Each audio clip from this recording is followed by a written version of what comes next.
This is what I'm feeling like. Da, da, da, da. Let me tell you what I'm feeling like. Da, da, da, da. Yo, what up, though, people? Like to welcome you back to the Keep It a C-Note podcast. As always, I am your boy Brown. Shout out to everybody that's tuned in. If this your first time tuning in, salute to you. Please do me a favor, make sure you hit the sub button. Everybody that's tuned in, please hit the like button. Make sure you hit the bell so you can stay notified when we drop new content. Don't be afraid to leave a comment. If you agree with something, you disagree, you want to correct me on something, or if you just want to call me an Oouuber, let me know in the comments. Just make sure you keep it a C-Note. And please share this video with anyone that likes to talk sports and entertainment, just like you, so we can all talk that talk together. Funniest thing I've seen so far this week, Shannon Sharp versus Kwame Brown. Kwame Brown criticized LeBron James' performance at the end of the Game 4 versus Denver Nuggets in the Western Conference Finals. Shannon Sharp came to the rescue and said basically Kwame wasn't qualified to criticize LeBron James. Kwame shot back and called him a LeBron fanboy. And it's funny, but I agree with Kwame Brown. Shannon Sharp, you gotta relax. I understand if you like LeBron as a player, pause. But all this being his security, top flight security of the world, you gotta relax. You out here trying to fight parents. You out here trying to fight NBA teams. You going at Kwame Brown. And then the funniest part is you saying he's not qualified to talk that talk. But you do a show with Skip Bayless, and Skip Bayless played in what league? What sport did Skip Bayless play? And somebody let me know. Even with us, we put up stuff and people say everybody got an opinion and we never played in the league, so we shouldn't have an opinion. And here's the thing, everybody's entitled to an opinion. That's basically whether you're a fan of basketball, you're a fan of a player, you're a fan of any sport, football, anybody has their own right to an opinion.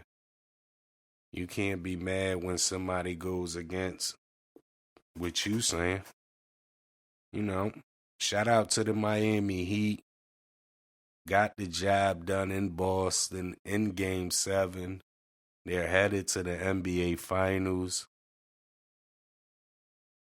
Joker versus Jimmy.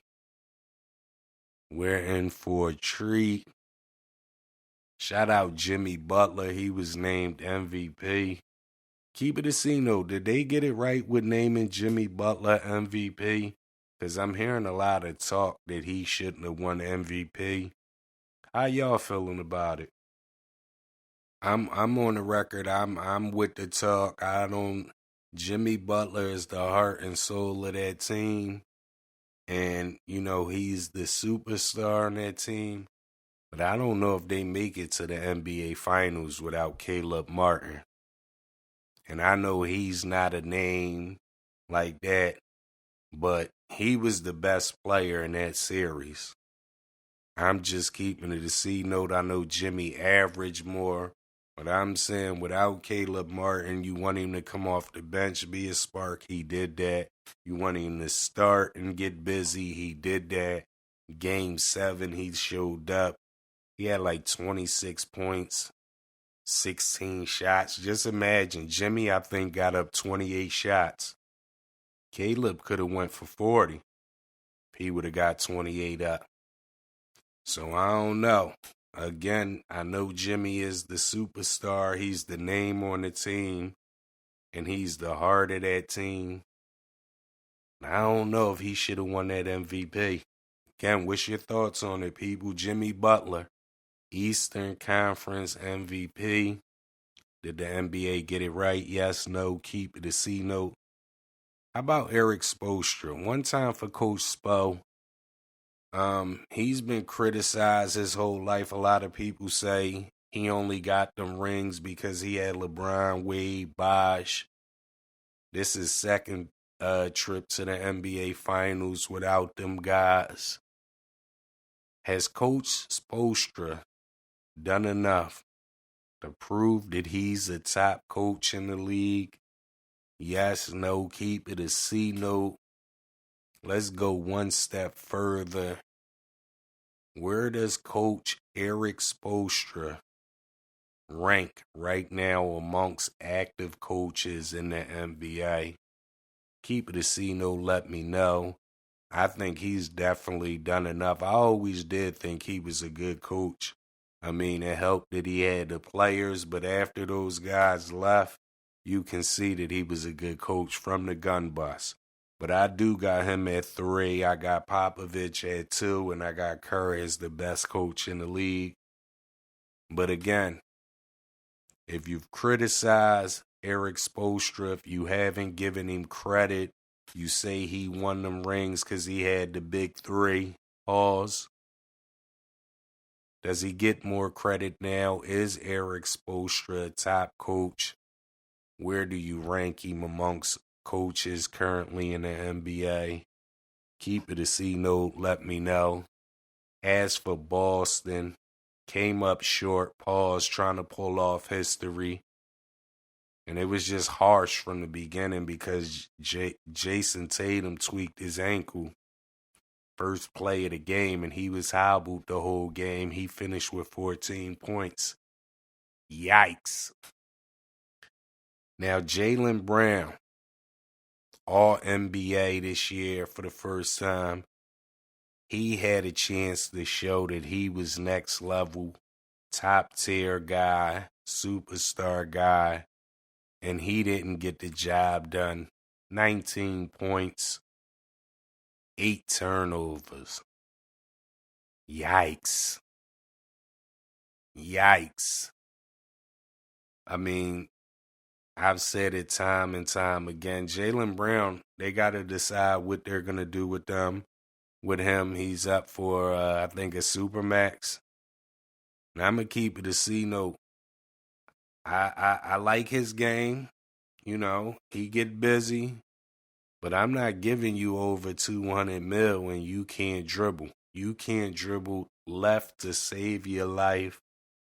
So I don't know. There's a lot of talk about Jaylen Brown to Portland for the number 3 pick.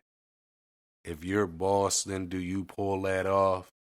That may help a little bit better him on the team with Dame because Dame can handle the ball.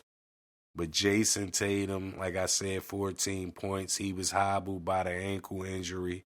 But until he gets a handle, until Jayson Tatum gets a left hand, Boston won't win an NBA championship.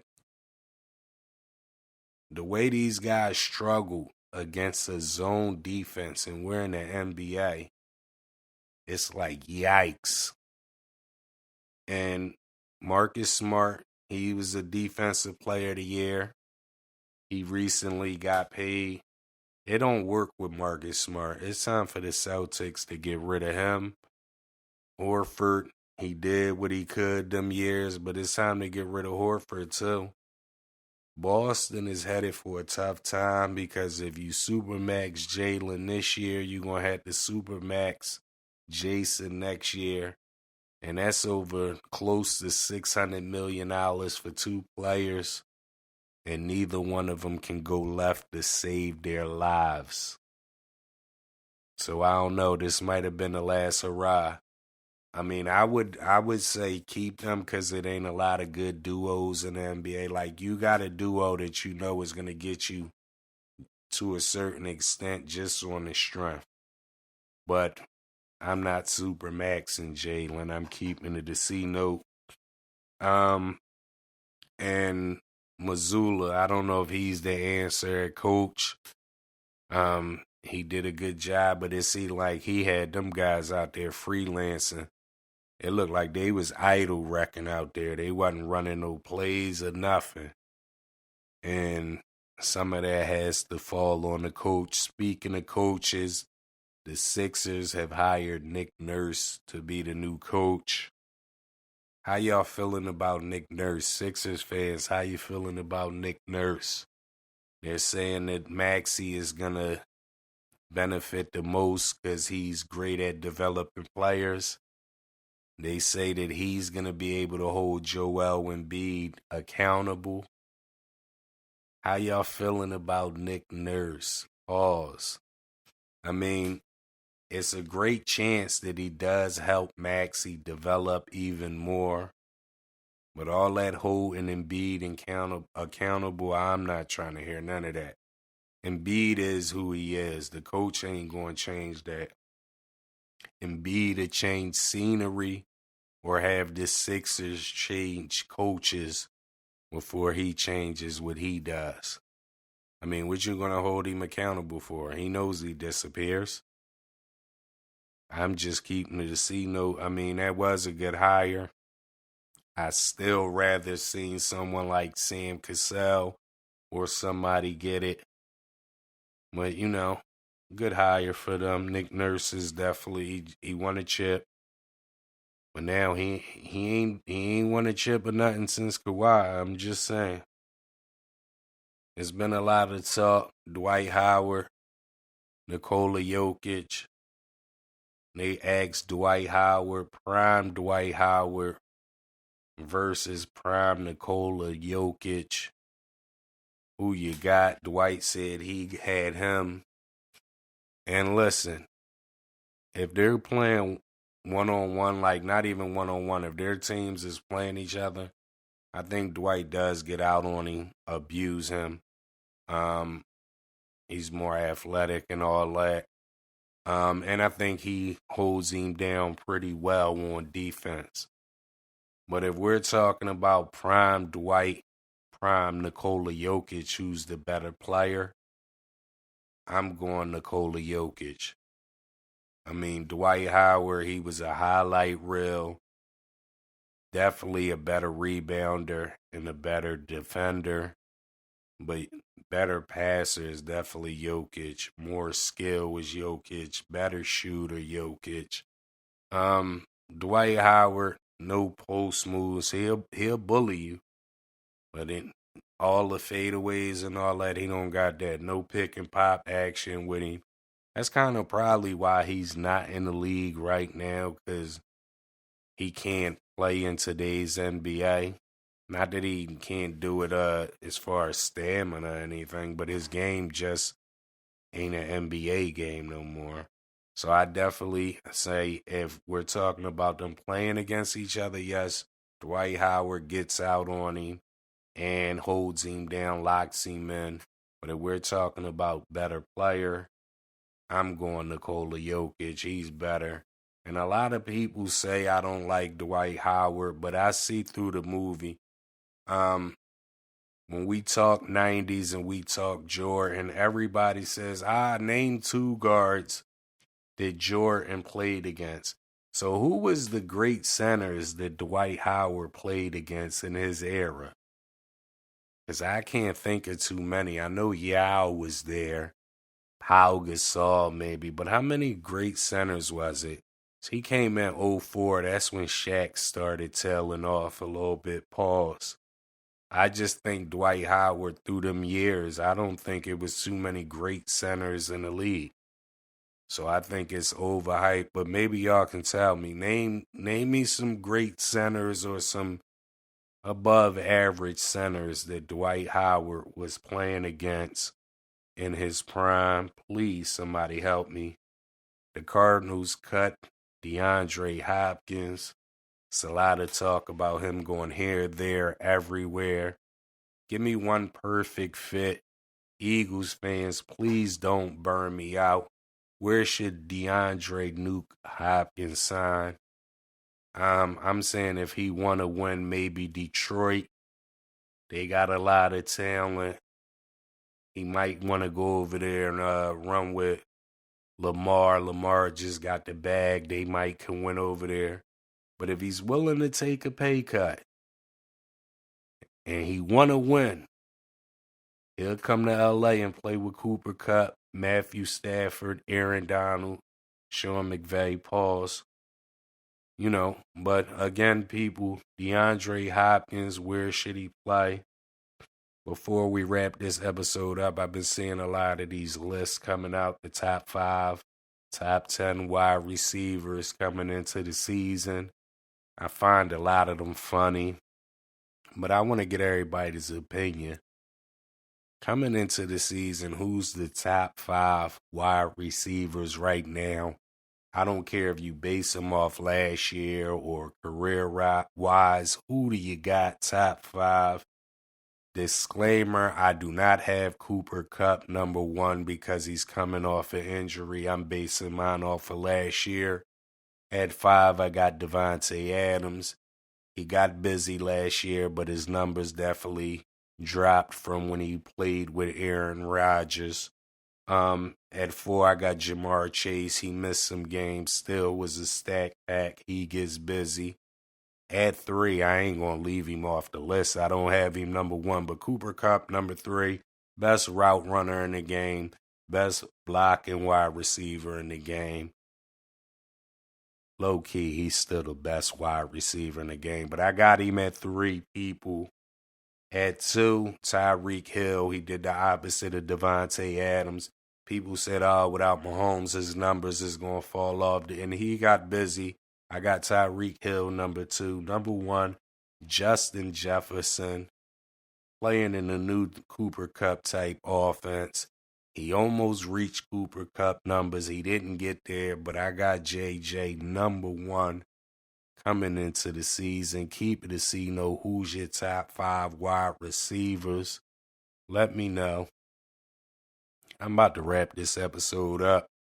I appreciate everybody for tuning in. Again, if this your first time tuning in, salute to you. Please do me a favor. Make sure you hit the sub button. Everybody that's tuned in, make sure you hit the like button. Hit the bell so you can stay notified when we drop new content. Don't be afraid to leave a comment. If you agree, you disagree, you want to correct me on something, or if you just want to call me a Oouuber, let me know in the comments. And please share this video with someone that likes to talk sports and entertainment just like you, so that we can all talk that talk together. As always, I am your boy Brown. Please tell a friend, tell a friend, tell a friend to tell a friend to tell everybody. Keep the C note. I'll holla at y'all. This is what I'm feeling like. Da, da, da, da. Let me tell you what I'm feeling like.